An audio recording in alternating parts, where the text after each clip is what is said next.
O Palmeiras vai contratar um camisa 9? Como andam as negociações entre São Paulo e Wellington Rato? Quero te atualizar também a respeito de Corinthians e Fernando Lázaro, agente importante que foi contrária à efetivação do novo comandante alvinegro. O vídeo de hoje do canal do Nicola trata sobre esses temas. Responde também se Neymar estará em campo no confronto contra a Coreia do Sul. André Sanches como presidente da CBF. Para completar, o Bahia é o mais novo clube do Grupo City. Tudo isso e muito mais a partir de agora. Você está no canal do Nicola, eu me chamo Jorge Nicola, jornalista esportivo, trabalhando no meio desde 2000. E por aqui a missão é deixar você por dentro das últimas do mercado, bastidores, transferências e muito mais. Para não perder nenhum conteúdo é bem simples, só apertar esse botãozinho vermelho de inscreva-se. Ative também as notificações e se curtir o vídeo, também deixa like, se ajuda bastante. Bora começar o vídeo contando que ele tem um oferecimento de 1xBet, a casa de apostas esportivas que não te abandona de segunda a segunda. Dá para você apostar agora mesmo no jogo entre França e Polônia. Vitória francesa pagando 1,34. Um pouquinho mais tarde tem Inglaterra e Senegal. Vitória da Inglaterra pagando 1,56. A minha sugestão é que você faça uma aposta dupla, imaginando as vitórias de França e Inglaterra para conseguir uma cotação um pouco maior. Nessa segunda-feira tem Brasil em campo, Brasil e Coreia, com vitória brasileira pagando 1,29. Já o duelo entre Japão e Croácia com cotações absolutamente equilibradas. Vitória do Japão paga 3,92, o empate paga 3,44 e a vitória da Croácia pagando 2,12. Eu tô com uma vontade de apostar nesse empate. E você, como é que você vai decidir a respeito dessas apostas? Você vai apostar no quê? Use o espaço para comentários para deixar sua opinião, mas mais do que isso, para pegar o link que está lá, é o link da 1xBet, você clica, já vai abrir o site dos caras, faz seu cadastro rapidinho, só não esquece de na hora do depósito usar o cupom Nicola para ter direito a 100% de bônus, beleza? Bora começar o giro de notícias com a informação de que o Botafogo empatou com o Crystal Palace em amistoso dos clubes que pertencem a John Textor, partida em Londres, na Inglaterra, no Selhurst Park. O grande nome da partida foi Lucas Perry, ex-goleiro do São Paulo, contratado para ser o reserva do Gatito, mas ele tem atuado com alguma frequência, pegou até pensamento. O Lucas Perry chegou a defender um pênalti e a curiosidade é que o Botafogo está no mercado atrás de um goleiro. Bora falar sobre Gustavo Scarpa, apresentado de forma oficial como novo reforço do Nottingham Forest. Ele havia embarcado no fim dessa semana, já foi apresentado, tirou fotos e disse que está realizando um grande sonho. A dúvida é qual o tamanho da ausência que o Scarpa fará no Palmeiras de versão 2023. Quero falar ainda que a torcida de Portugal, lá em Portugal, está absolutamente decidida a favor de Cristiano Ronaldo no banco de reservas. O jornal A Bola fez uma pesquisa que apontou que a maioria dos portugueses é a favor de Cristiano Ronaldo sentando no banco de reservas. Eles entendem que o CR7 está atrapalhando a seleção. O que você pensa sobre essa história?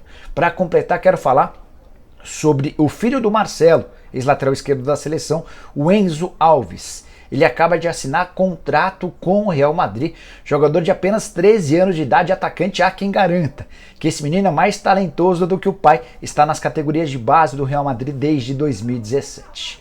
Bora falar sobre Bahia e Grupo City, a grande notícia do sábado, com 98% dos votos dos sócios. A venda da SAF do Bahia para o Grupo City foi aprovada e a partir de agora o Bahia é o mais novo integrante do conglomerado de times do City Football Group. São 13 no total. O Bahia é o mais novo integrante, com a promessa de que se transformará no segundo mais relevante, só atrás do Manchester City, só para vocês entenderem o tamanho. O City se comprometeu a fazer um investimento pelos próximos 15 anos de R$1 bilhão, em troca ele vai ter 90% das ações da SAF do Bahia. Desse 1 bilhão, 300 milhões serão usados para quitar as dívidas do Bahia. O Bahia vai zerar suas dívidas. Outros 200 milhões em infraestrutura, centros de treinamento, melhorias físicas e 500 milhões mínimos garantidos para a contratação de reforços. A estimativa é de que o Bahia tem em 2023 uma folha salarial de pelo menos 10 milhões de reais. Para completar, a partir desse domingo, o pessoal do Grupo City já começa a trabalhar de forma massiva, incessante, para anunciar um novo treinador, um novo diretor executivo de futebol e os primeiros reforços. O nome do técnico segue sendo mantido em absoluto sigilo. Uma das possibilidades seria do Antônio Carlos Zago, mas não se descarta um treinador estrangeiro.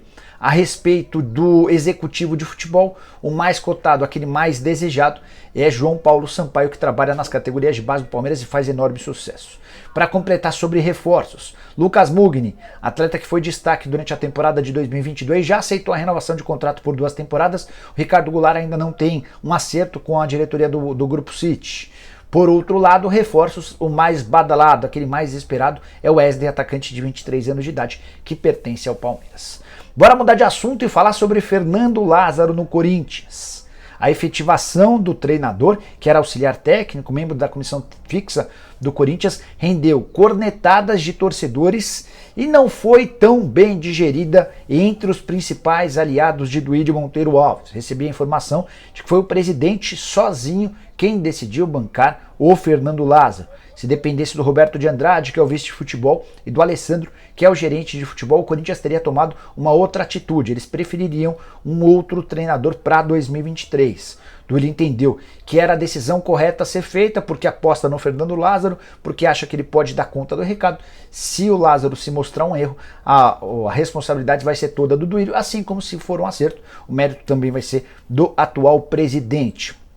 Só para lembrar um episódio que mostra um pouquinho dessas disputas internas, dessas quedas de braço. No final do ano de 2016, dezembro, para ser mais específico, lá pelo dia 22, a imprensa noticia que Reinaldo Rueda havia recusado a proposta do Corinthians e, na sequência, o Timão anunciou Fábio Carille como novo treinador. Ele era um auxiliar e foi efetivado. O Roberto de Andrade chegou a, recentemente, até falar, não, eu estou efetivando o Fernando Lázaro como já havia feito com o Carille. Mas a história não é bem essa e eu queria contar pormenores para vocês. Lá em dezembro de 2016, era o Roberto de Andrade quem negociava com o Reinaldo Rueda. E ele havia fechado com o Rueda, o treinador colombiano que chegou a passar também pelo Flamengo. Salário, tempo de contrato, luvas, enfim. O negócio só não foi adiante porque o André Sanches se assustou com as cifras e vetou o acordo. Roberto de Andrade ficou bem chateado, os caras ficaram num clima ruim. Afinal de contas, ele acerta com o treinador e vem outro e breca o acordo. E foi a partir desse veto que surgiu a confirmação de Fábio Carille como treinador, algo que deu extremamente certo, a gente constatou isso tempos depois. E você, tá animado com o Fernando Lázaro? Use o espaço para comentários para dizer o que você pensa, beleza? Bora falar agora sobre André Sanches na presidência da CBF. Nesse sábado, estou meio confuso com dias. O Léo Dias afirmou no jornal Metrópolis que o Edinaldo Rodrigues vai deixar a presidência da CBF depois da Copa do Mundo e André Sanches será o novo presidente. Não é a primeira vez que a gente escuta boatos envolvendo o Andrés e a CBF. Eu mesmo já contei para vocês há muito tempo que ele era tratado como o grande candidato a homem forte do futebol da CBF. Na notícia do Léo Dias, ela vai além, ela diz que ele vai ser o presidente. Chequei com 1, 2, 3 pessoas do Corinthians e da CBF, todas asseguraram que não existe o menor sentido nessa notícia, que Edinaldo Rodrigues acabou de se tornar presidente da CBF, conta com aval e apoio de cardeais, de ex-presidentes que seguem dando seus pitacos e tendo sua interferência dentro da CBF. De qualquer forma, procurei o André Sanches, o Andrés assegurou que é absoluta mentira, que não tem nada disso. Só para lembrar, o Andrés está lá no Catar acompanhando a seleção de perto. Enfim, acho que é porque ele vai assumir a condição de diretor de futebol, vai ser o cara que vai mandar na seleção brasileira a partir da próxima temporada. E se isso se confirmar, ele como diretor, a tendência é de Mano Menezes à frente da seleção. Também contei para vocês nos últimos dias que Dorival Júnior já recusou Goiás e Vasco, propostas que foram feitas recentemente, porque tem o sonho de trabalhar na seleção brasileira. Opina também sobre esse assunto, beleza? Quero falar agora sobre Neymar. Vai ou não jogar contra a Coreia do Sul? Recuperação física do tornozelo dele, ela tem evoluído, tem demonstrado evoluções. Inclusive a CBF divulgou um lance em que ele marca um golaço debaixo das pernas do Everton durante um treino. O Tite foi perguntado na manhã desse domingo se contaria com o Neymar para o confronto contra a Coreia do Sul, marcado para as 4 da tarde dessa segunda-feira. O Tite respondeu que sim. Para falar a verdade, a pergunta foi feita ao Thiago Silva, que repassou com a cabeça a pergunta para o Tite, e o Tite respondeu na lata que sim. Depois ele fez uma ponderação e falou da seguinte maneira: o Neymar vai treinar hoje à tarde. treinando estará sim no jogo. Eu não posso informar algo que não seja verdadeiro. Ao longo da minha carreira, sempre tive a credibilidade. Ele vai treinar, estando bem, vai para o jogo. Os outros 10 eu não escalo. Então é o Neymar e mais 10, se o Neymar tiver treinado com condições. Volta super importante, nem tanto pelo jogo contra a Coreia do Sul, mas na preparação para a Copa do Mundo. Imagina que o Brasil passe pela Coreia, tem um confronto contra a Croácia bem mais difícil, e aí seria bom que o Neymar já tivesse algum ritmo de jogo. Embora se não tiver em condição, é melhor que seja poupado de fato. Só para completar, Alexandre está fora, vai ser de desfalque, e o Tite indicou que pode colocar o Danilo na lateral esquerda. Aí você teria o Militão ou o Daniel Alves para jogar na lateral direita. Como eu contei, Brasil e Coreia às 16 ou 4 da tarde da segunda-feira, um pouquinho mais cedo, a meio-dia, tem a Croácia e o Japão, que o vencedor desse confronto deve pegar o Brasil se o Brasil passar pela Coreia. Bora falar agora sobre o Palmeiras. Camisa 9 do Palmeiras, muitas especulações de que o Palmeiras vai trazer um centroavante. Pessoal, não embarquem nessa. Tenho contado para vocês que Leila Pereira e Abel Ferreira nem têm tratado sobre reforços. A ideia é trazer o mínimo de gente possível. E nesse momento, um camisa 9 não é prioridade. Primeiro porque entende-se que o Endrick vai ocupar bem essa função. Depois porque em caso de ausência do Endrick, você tem o Rony. Se não tiver o Rony, ainda pode utilizar o Merentiel e o Flaco Lopes, que são duas apostas caras que o Palmeiras fez ao longo da temporada de 2022. Caso esses 4 não funcionem, o Palmeiras ainda tem o Navarro e o Breno Lopes, embora o Navarro e o Breno Lopes estejam à disposição no mercado, se pintarem boas propostas, devem ser negociados. O Palmeiras vai contratar pouco, 1 ou no máximo 2 jogadores, e a prioridade está longe de ser um centroavante, busca-se um volante, especialmente se o Palmeiras perder o Danilo, uma possibilidade real para os próximos dias. Uma outra possibilidade seria a contratação de um meio atacante, embora o Abel Ferreira esteja relutante em relação a isso. Ele acha que a volta do Veiga e o crescimento do Tabata mais adaptado ao Palmeiras e ao futebol brasileiro permitirão ao Verdão que tenha um camisa 10 para substituir o Gustavo Scarpa. Quero fechar o vídeo para falar sobre o São Paulo. Contei para vocês, tenho falado nos últimos vídeos, que Pedrinho está fechado com o tricolor. Atacante de 23 anos de idade, que estava no Red Bull Bragantino, jogou pelo América, foi pro Lokomotiv, empréstimo de uma temporada com opção de compra custo baixo. São Paulo conseguiu um desconto legal. O Pedrinho não havia se adaptado à vida na Rússia. O anúncio do Pedrinho deve acontecer ao longo dessa semana que está por começar. Mas não vai ficar apenas no Pedrinho, o São Paulo avançou nas tratativas por Wellington Rato. Já contei também que entre São Paulo e Wellington Rato está fechada há pelo menos uma semana. O atacante, que pertence ao Atlético Goianiense, disse sim a proposta do tricolor. O que pegava é que o Fortaleza havia feito ao Atlético Goianiense, o dono dos direitos econômicos do Rato, uma oferta superior em termos financeiros que a do São Paulo.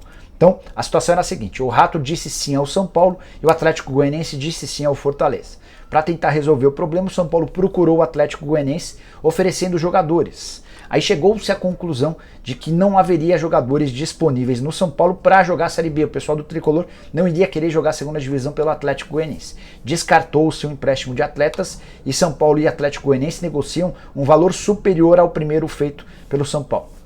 Uma das exigências do Atlético Goianiense é de pagamento à vista, como fez o Fortaleza.